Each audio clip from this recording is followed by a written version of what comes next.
bring in the University of Virginia Center for Politics Director Larry Sabato. Larry, thanks very much for joining us this morning.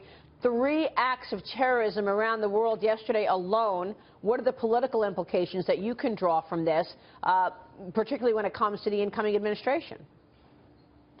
Well, Maria, it puts more pressure on Donald Trump and his assembled administration once it takes office January 20th to do something. He had pledged to do something during the campaign to reduce the level of terrorism, and he'll have to produce. I don't know exactly what he will do, and obviously he has to consult with allies around the world. We can't do it on our own, but I think one of the expectations for the Trump administration is that he will be able to lower the level of terrorism. Nobody's going to eliminate it, but you can lower the level of it. And he's already said that he wants to expand the military. We'll talk about that coming up in a moment. But let me turn to the electoral vote yesterday. The Electoral College vote yesterday officially secured Donald Trump's presidency as the bid to flip electors failed. Larry, a new poll from the Wall Street Journal NBC shows that Trump, who had been the most unpopular presidential candidate in modern political history, is now viewed positively by 41% of voters, up from 29% in mid-October. Do you think the campaigns against the Trump presidency are over at this point, or will we still see this fighting? No, we're pretty deeply divided. This partisanship is intense on both sides. And I think that's going to be one of the challenges for new President Trump, is to try and broaden his coalition beyond his base. You know, he's been playing to his base even in this interregnum, having these victory tour or thank you tour events. But he's got to get some people beyond the base, and the only way he can do it is by delivering once he takes office. Just a comment on the Electoral College, biggest non-story I've seen in ages. 6 electors defected, 4 of them Clinton electors, 2 of them Trump electors. There are 538 electors. Although I would argue, as I have repeatedly over the years, that we should eliminate not the Electoral College, but electors. The electoral votes should be cast automatically. It is not a deliberative body anymore the way the founders envisioned it. These are hard partisans picked by the party because, for the most part, they will stick with any nominee. There were 6 defectors. Larry, Harlan Hill here. I have the utmost respect for you, but you got this election wrong. And as you've done self-reflection, what can you identify as the prime reason for why you and so many didn't pick this eletion? Yeah, thanks for including the so many, because I had a lot of company, to be believe fair, me. absolutely, absolutely. Yeah. Look, I'll tell you why. Fundamentally, we followed the data, and the data misled us. It's that simple. This was a fundamental failure of polling, particularly in battleground states. But it wasn't just the public polling. The reason people were so confident Clinton would win is because the private polling, including some Republican polling, showed her winning. And despite what they say today, the Trump people at the end believed Clinton was going to win too. Now, what do we do about it going forward? Well, first of all, you put less emphasis on polling. I know I will. Second, you have to find other measures of public opinion for enthusiasm. Maybe you look to social media. There are other ways of measuring it besides the normal random sample polling. But beyond that, I think we have to examine everything about the way we project elections.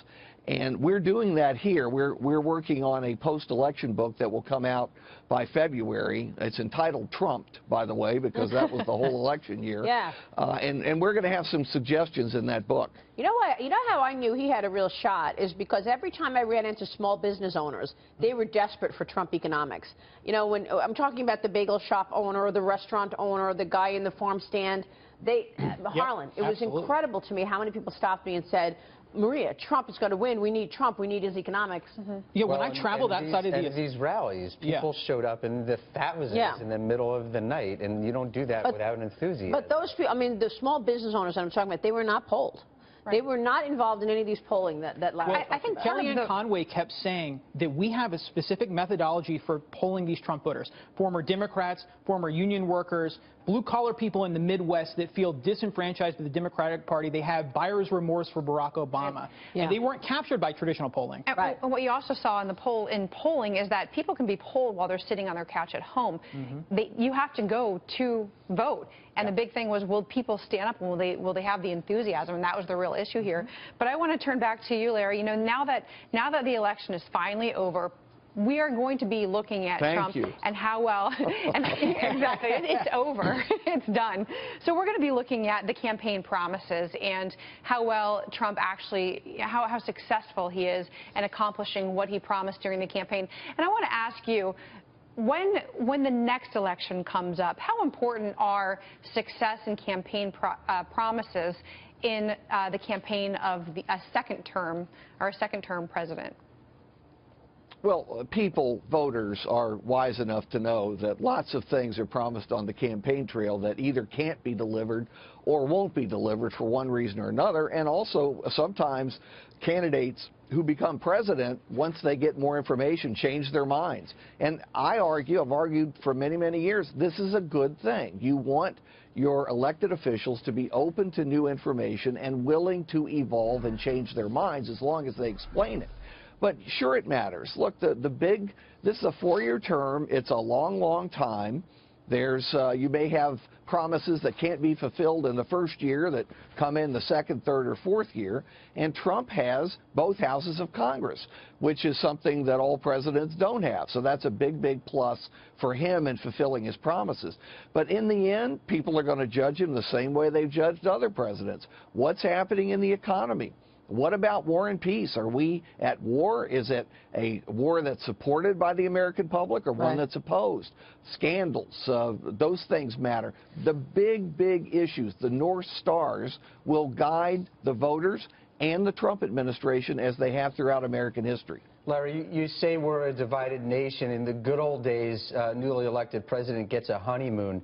Is President Trump going to have a honeymoon period, and what can we expect him to get accomplished in these first 100 days? Is he going to be able to deliver everything he said he's going to deliver? I would expect some sort of honeymoon, because around January 20th, you have the most enormous burst of positive publicity that you're ever going to get as president. I mean, everything is about you and your administration and your agenda, and you really don't have an opposition speaking out at that point, though I realize there are big demonstrations scheduled for right after the inauguration. But I just think there will be some kind of honeymoon. I don't know how high his approval rating will get. I don't think very high, because we are so polarized as a society. But what really matters is what he is able to do with his Republican Congress during the first 6 months of his administration. Well, that's what will change popularity. Well, the insiders have told us it's tax reform, it's securing the borders, and it's repeal and replace Obamacare. If he can get those 3 things done in his first year in office, I would say he kept his promise. Tax reform is really hard to do on such short notice. Absolutely. I think that's going to be his big test. And that's going to be everything, because that's what the market is rallying on. That is, for many people, the reason that he was voted in. I think he's committed to it. We'll see. But you're right. I mean, if it was that easy, we would have. The question is whether he can get Congress behind him, because there's just already people lining up against it.